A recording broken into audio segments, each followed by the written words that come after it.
Hey guys, welcome back to the channel. My name is Drew. If it's your first time here, we are learning, studying, exploring all things functional anatomy, particularly movement anatomy. I'm an exercise physiologist and a Chinese medicine practitioner, and I've been studying, practicing, teaching, coaching, rehabbing, exercise therapy-based movement interventions for nearly 20 years. So as an exercise physiologist, I prescribe exercise programs to help people recover from injury, from illness, or to help them perform better. And as a Chinese medicine practitioner, I particularly coach people in Chinese medicine principles, how to maintain balance. And a big part of Chinese medicine is their movement therapy or their exercise therapy, which is probably more commonly known as Tai Chi and Qigong. And particularly with Qigong, there are very specific exercises we can do to help increase people's energetic level. Now, the cool thing though is that functional anatomy is the same no matter which system that you're learning under. The principles are exactly the same. And when you learn how to move correctly, you avoid any kind of injuries, poor movement patterns that might establish. Your joints are nourished and they are lubricated so they don't wear out. You develop a pain-free body, which is probably the most important thing. Just not having injuries and pain in your body, and then you're allowed to do things that in your life that you just enjoy doing, so you can perform at a better level. Whether that's actually health and wellness, fitness, performance, or at work, or in the family, whatever it is that your kind of goal is, where you want to bring your best to. Okay, being able to move properly is essential part of that. It's like an essential health ingredient. So if you're an exercise physiologist, a PT, physio, chiro, osteo, massage therapist, dance, body worker, martial artist, yoga teacher, yoga practitioner, anything that's involved with movement, all of the functional anatomy is the same. It's just your understanding of it and how it applies to your particular exercise that you're doing. So today we're looking at one of the really important muscles, which is the rectus abdominis, or commonly known as your six pack. And let's just start off with just addressing the six pack. It's called the six pack because we get these three sections here, which when you develop and you have low body fat percentage, they tend to create these ridges and it looks like a six pack, but there are actually 8 sections to the rectus abdominis, and there's a left side and a right side. So there are 8 in total, or 4 in the right and 4 in the left. So the six pack is really not the correct term. It's usually an 8 pack. So you get 1, 2, 3, 4, 5, 6, 7, 8. Not a six pack. 1, 2, 3, 4, 5, 6. As it were. Kind of semantics, but it's just something to be aware of. So let's look into our origin insertion first. So we're using 3D for Medical Complete Anatomy app. Highly recommend you get it. We are going to look at some of the features and functions of Complete Anatomy, and certainly a lot more that we're not going to look at today. So I want you to go out and buy this app and use it for yourself, and it's a great learning tool. So we are going to look at over here. We click on the muscle. If you're not used to this app before, then you go to the left here, and you go to information. So when it highlights here, that's when it's on information, and it gives you the quick kind of overview of the anatomical bits and pieces you need to know. So origin, pubic crest and symphysis. So the pubic crest and symphysis is this part of it. This is the pubic bone here. So the pubic symphysis is the joint in here. Okay, and so here you're going to get the attachment of the abdominal. So actually on your pelvis, this is going to be really important in the movement piece, on your pelvis. Now, a common injury that happens is this inflammation of the tendon attaching onto the pubic bone, osteoitis pubis, and it often happens in rowers because of just all the work they're doing in basically doing sit-ups all day in the boat. And they get a strong pulling action on this muscle here and this attachment that can inflame there. And also the obliques come down and attach through here as well. So just a little kind of interesting tidbit there. Then if we look at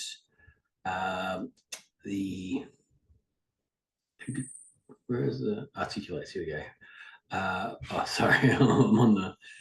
Always got to remember when you click off it, you got to click back on the actual muscle you're looking at. I was getting confused. So origin is a pubic crest in the symphysis, and then the insertion is a xiphoid process, and the costal cartilage of the 5th to the 7th rib. So the xiphoid process, if I just hide the left side, let's hide that one. So the xiphoid is this little part here at the tip of the bone. So this xiphoid process is just this region in here. So that's the sternum, and that little triangular bone there is the xiphoid. And then we've got the costocartilage of the ribs. So we've got rib 5, 6, and 7. So essentially 5, 6, 7 rib, the abdominals are attaching on there in the costocartilage there, which is not shown in this particular part. Put the cartilage in. So if we add in, there we go. So you got this really strong cartilage here, 5, 6, 7, 5, 6, 7, sorry. So essentially that middle section just below the pec muscles, okay, that kind of middle section right in there, in this region, that's where your abdominals attach. This is really important, particularly when we look at things like respiration or breathing, and then also pelvic movement and then spinal movement. Let's get rid of the tissue. Oh, we want the muscular. So let me just put in back in the rectus abdominis.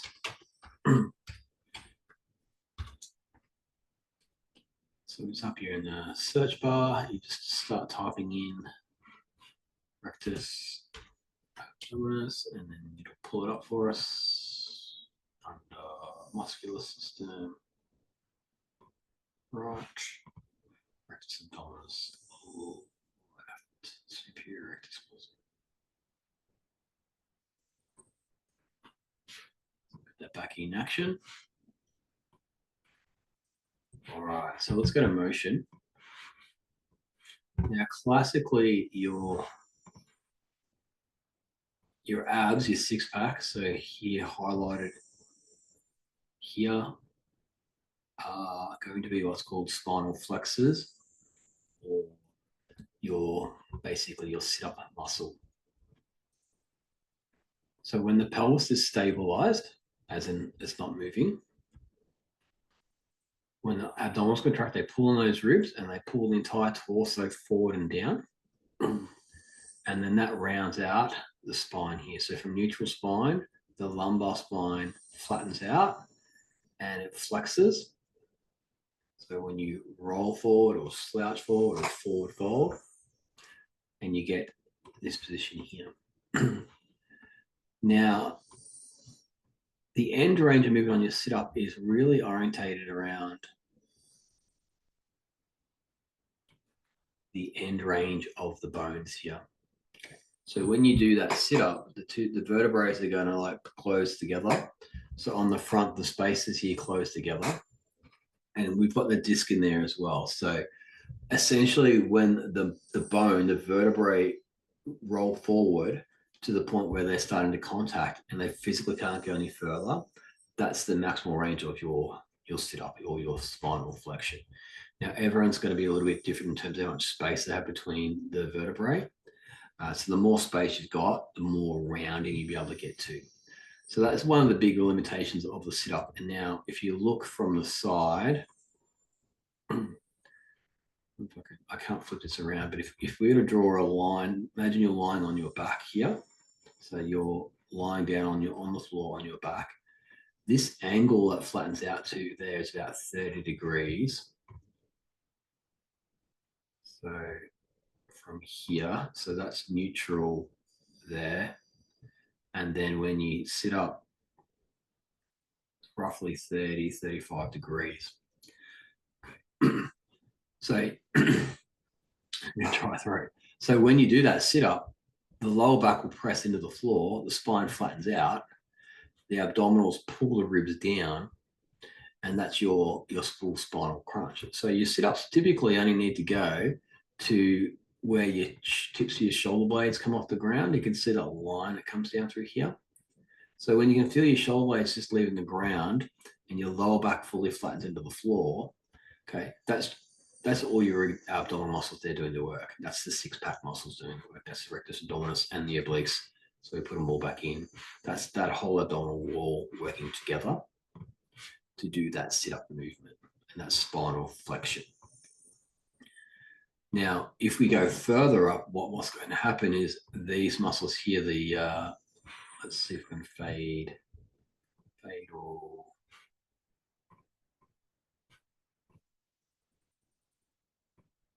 yeah, psoas major. We get our big psoas muscles here, which attach onto the femur or your leg bone, come across that pubic ramus and attaching into the lumbar spine on the transverse processes of L1 through to L5. So if we go past that initial 30 degrees in the sit-up and we're trying to bring our torso further up, what happens is the psoas will pull on the spine, particularly if the feet are anchored, and then the whole body, the whole torso lifts up. Okay, so then you get the whole sit-up happening where you can actually come right up onto your tailbone. And so that's just the rectus abdominis starting the movement, and then the hip flexors, the psoas major and iliacus working together, then pull you up. So you, as you sit up, if you bring your chest up towards your knees and that full sit up, that's what's going to make that happen. Now, this is why often people say don't do full sit-ups, because it's going to pull on your back. And it's kind of partly correct and partly incorrect. So if you do have a lower back issue and you're doing lots of sit-ups, essentially what happens is because you're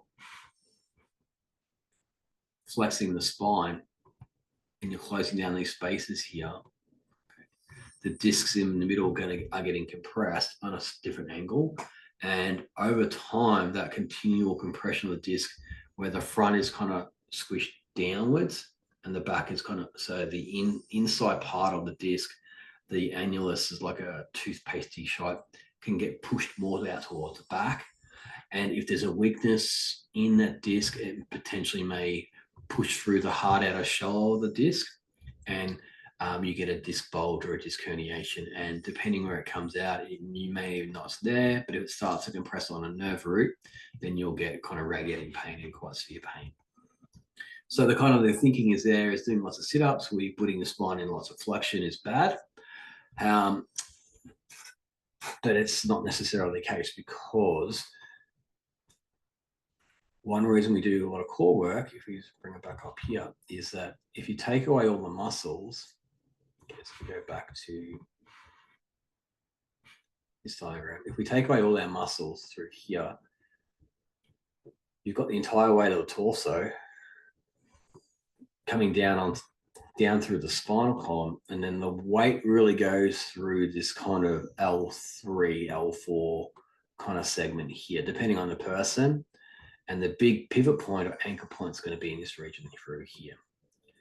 So if you don't have good, strong, functional abdominals, including the six-pack of the obliques, the transverse abdominis, and the lower back muscles, the QL, the rectus spine, etc., if they're not strong and functional, then these segments here take a lot of extra load bearing, weight bearing, and so that can really stress the muscles, the connective tissue, the ligaments around this area. And over time, that can also then, more work, not supported, extra loading, can mechanically wear down the tissue, and so you can get injuries down your lower back. And this is also one of the reasons why 80% of people will have a lower back problem at some point, just because biomechanically you've got this two segments of the spine really taking the full load of the body. And if it's just for whatever reason it's not strong enough and it's not integrated well, you can get a lot of wear and tear in this region here. So one thing I always like to kind of teach my clients or train my clients is, first you've got to get your core working. You've got to know how to organize your spine as in posture. And then you need to learn how to use your hips properly as in glutes and hamstrings. and you need to learn how to squat and lunge, because when you know how to hinge, squat, and lunge, you get all the butt muscles, the hamstrings, and the core working together to move the body. Versus if you're not using your legs and hips properly, you're just putting the load through this region here, and that's can create problems for folks. So definitely want to learn how to do that. Now, the other thing with the rectus abdominis is that the attachment here on the pubic bone. Now, if the torso is fixed and stable, okay, and then we see this contraction of the pubic bone, then that's going to tilt the pelvis, and it's going to flatten the back again, but from the bottom. So then if you can visualize the muscle pulling up this way, the pivot point of the femur here, so the middle of the ball and socket joint, that's the pivot point. Okay, the pelvis is going to rotate around this way, so it's going to roll up. So your pubic bone is going to go upward, and your tailbone is going to go downward. That creates the rotation, what's called a posterior pelvic tilt, and that at the same time flattens your lower back into the floor as well.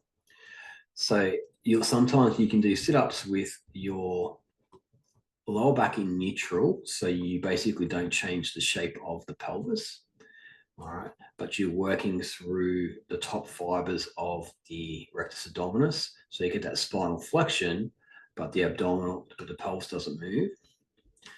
You can do a sit-up where you posteriorly tilt the pelvis by contracting the lower fibers of the rectus abdominis.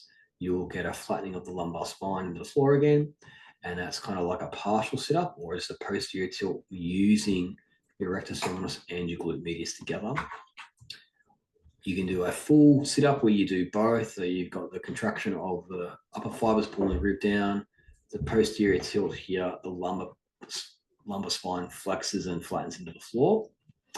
And then the fourth version is you can do a neutral sit-up. So you keep this lumbar curve here, and then you contract the abdominal muscles, okay, and you pull the ribs down, but you don't change the shape in the lumbar spine. Okay, so that lumbar spine curve, that lordosis stays the same position. And you might see that done as what's called a dead bug, where people will often slide their fingers underneath their lower back. Okay, they contract their abdominal muscles, they pull the rib down a little bit, so the muscle's contracting, but they don't flatten the lower back. They don't flatten the lower. What happened there? Windows. They don't flatten the lower back, so you maintain a nice neutral spine. Okay, so you have those 4 different methods and techniques. So early stage of back rehabilitation, often we're keeping people in very neutral positions, mainly while the acute inflammation of the lumbar injury is settling down. So there might be disc, it might be ligament, it might be muscular, it might be all, depending on what's going on. And we're just really working on isometric contractions, abdominal bracing and squeezing, and then pulling the top rib down a little bit to just facilitate that kind of bracing technique. Then as you're moving through a progressive rehabilitation program, you want to restore full movement. So you want to be able to restore the rib cage being depressed down, and then the pelvic bone being pulled up into pelvic tilt and creating lumbar flexion. So those 3 things happen together. And then you also want to be able to restore just the pelvic tilt version working on its own. That's going to be really important if you're doing leg levers. So when you start integrating in hip flexor muscles, so if I put in that psoas major.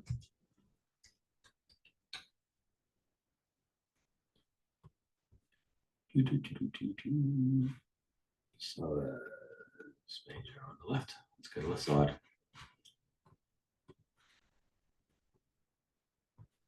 So this is a nice illustration here. So we have psoas major here on the left, huge, powerful hip flexor and spinal flexor.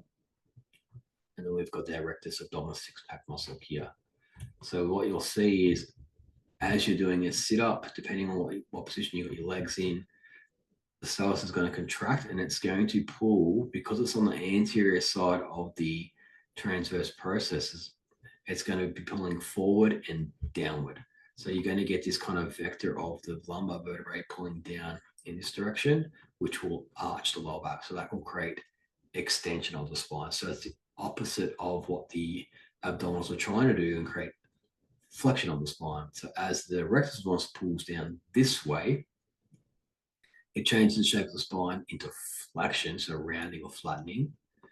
But at the same time, if you're contracting the psoas, okay, it's going to try to pull you into a arch or a lordosis, which is the opposite. So, and this is how we use leg levers. So when you lift one or two legs up and then you're lowering them down, think kind of like flutter kicks or bicycles, cross crawls, those type of things, leg levers. Essentially what you're doing is you're taking the weight of the entire leg, so the entire leg plus all the muscles on the leg, so maybe a fifth of the body weight, and that's directly being lifted by the psoas and hip flexor muscle, which is pulling on the lower back anteriorly and superiorly, creating that lordosis. So then you need to resist that with the anterior abdominal muscles, the rectus abdominis, to maintain this nice torso posture and maintain the spinal alignment where you want it, either in full flexion or maintain neutral, so that you're not bracing. And so if you flip that around and bring this arm up to here, now you're in plank position. And you'll see that when people are doing push-ups or planks, where their lower back arches down. Sometimes it's just a technique thing. They don't know how to organize the spinal posture properly. Sometimes it's a real tightness in the lower back here and the hip flexor. And as soon as it's challenged against gravity, because gravity will be pulling you down this way if you're in a plank, it just exacerbates that lordosis. Sometimes it's a real tightness in the hip flexors, okay, tilting that pelvis forward. And sometimes it's a weakness of the core muscles, not tilting into posterior tilt. So super important when we're teaching people how to do planks or push-up position, they organize their spine into neutral. And then I prefer to have like a slight posterior tilt on, just so we get a nice strong abdominal brace on the front. Then we also get a little bit of eccentric lengthening through the lumbar muscles here, and the psoas muscles placed in a position where it's still stabilized, but it's not overly pulling your lumbar spine into extension. So it's a real balance between the two, and it's a very technical thing if people aren't familiar how to use their core muscles correctly. Now, the last thing we want to look at is the diaphragm, and we haven't done a full video on the diaphragm yet. We'll be doing that in the future. PH.